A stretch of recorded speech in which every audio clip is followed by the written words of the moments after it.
Assalamualaikum warahmatullahi wabarakatuh.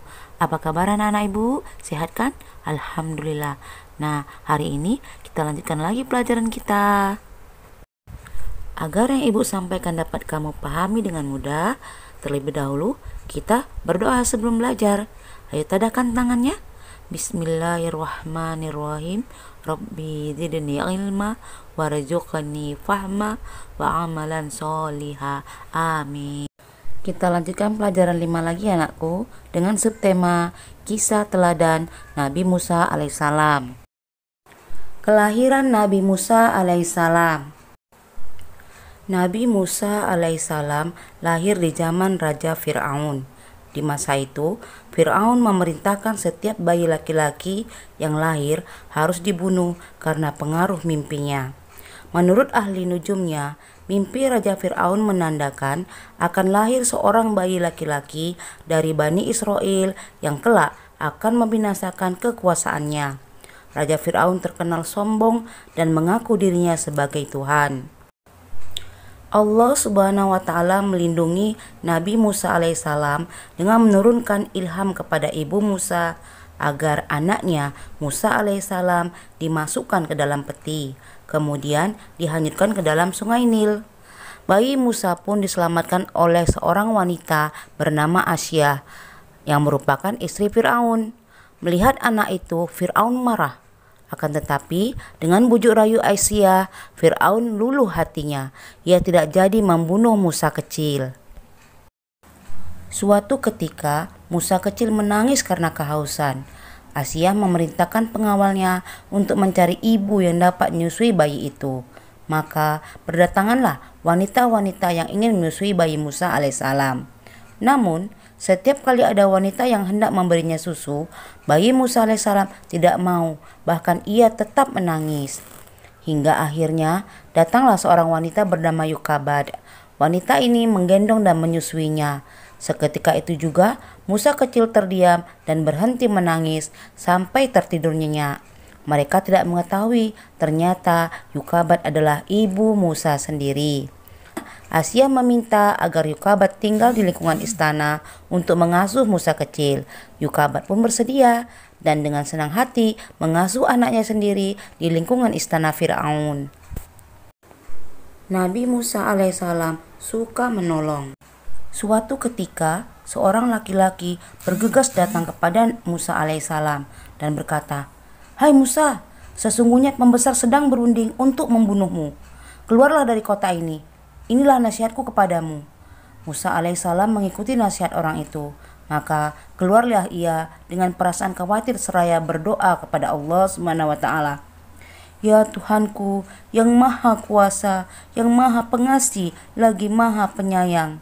Bebaskanlah aku dari cengkraman kaum Fir'aun yang aniaya." Sesampainya di negeri Madian, ia menjumpai sekumpulan orang yang sedang memberikan minuman kepada ternak mereka. Di antara mereka ada 2 orang gadis yang sedang menambatkan ternaknya. Musa alaihissalam menyapa, "Mengapa kalian tidak ikut bersama mereka mengambil air?" Kedua gadis itu menjawab, "Kami tidak dapat mengambil air kecuali sesudah orang-orang itu telah selesai mengambilnya. Dan karena kami juga tidak kuat berebut dan berdesak-desakan dengan orang banyak itu. Bapak kami sudah tua, karena itu pula tidak sanggup datang kemari untuk mengambil air." Seketika itu juga Musa alaihissalam menolong kedua gadis itu untuk memberikan minum kepada ternak mereka. Setelah menolong, Musa alaihissalam berteduh di bawah pohon seraya berdoa, "Ya Tuhanku, sesungguhnya aku membutuhkan kebaikan yang Engkau turunkan kepadaku." Kedua gadis yang ditolong Musa alaihissalam pun pulang ke rumahnya dan menceritakan kepada ayah mereka bahwa telah ditolong seseorang yang berhati mulia.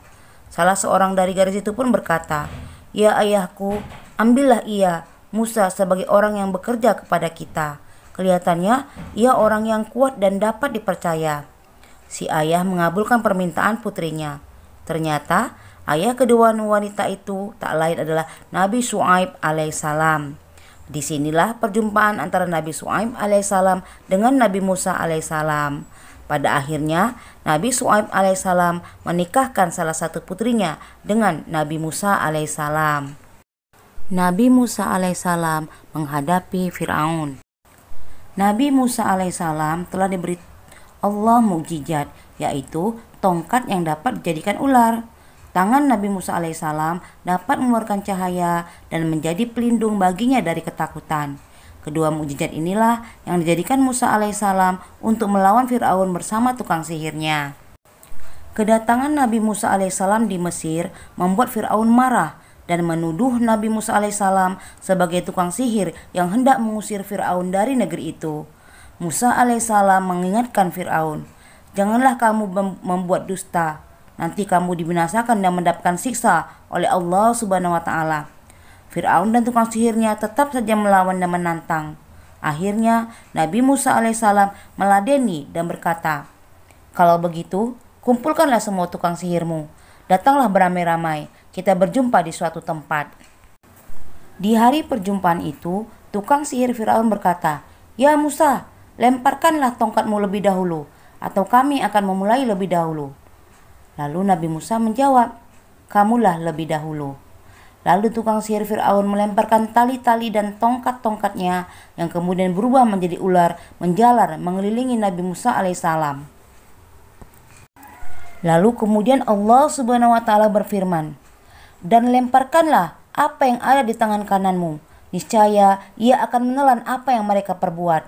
Sesungguhnya apa yang mereka perbuat itu adalah tipu daya tukang sihir belaka, dan tidak akan menang tukang sihir itu dari mana saja ia datangnya." Quran Surah At-Toha ayat 69. Nabi Musa alaihissalam mengikuti perintah Allah Subhanahu wa Ta'ala.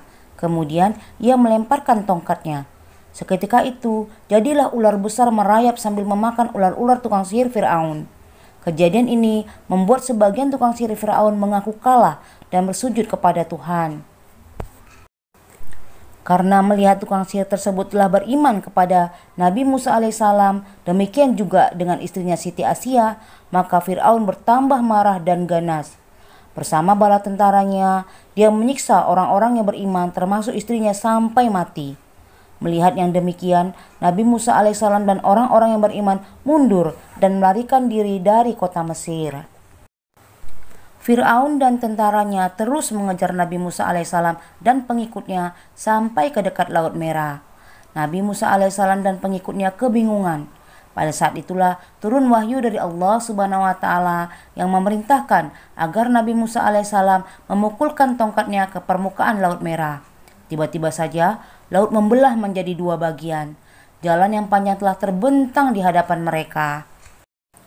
Nabi Musa alaihissalam dan pengikutnya terus berlari mengikuti jalan panjang yang telah terbentang menuju seberang.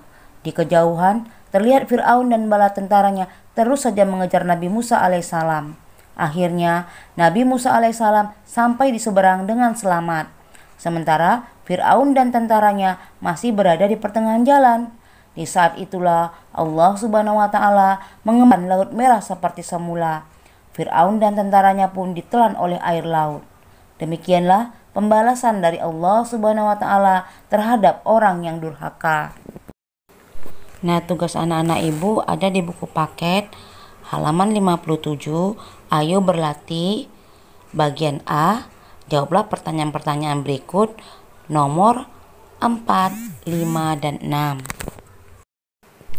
Nah, pelajaran hari ini ibu cukupkan sampai di sini. Ibu akhiri, wabillahi taufik wal hidayah. Wassalamualaikum warahmatullahi wabarakatuh.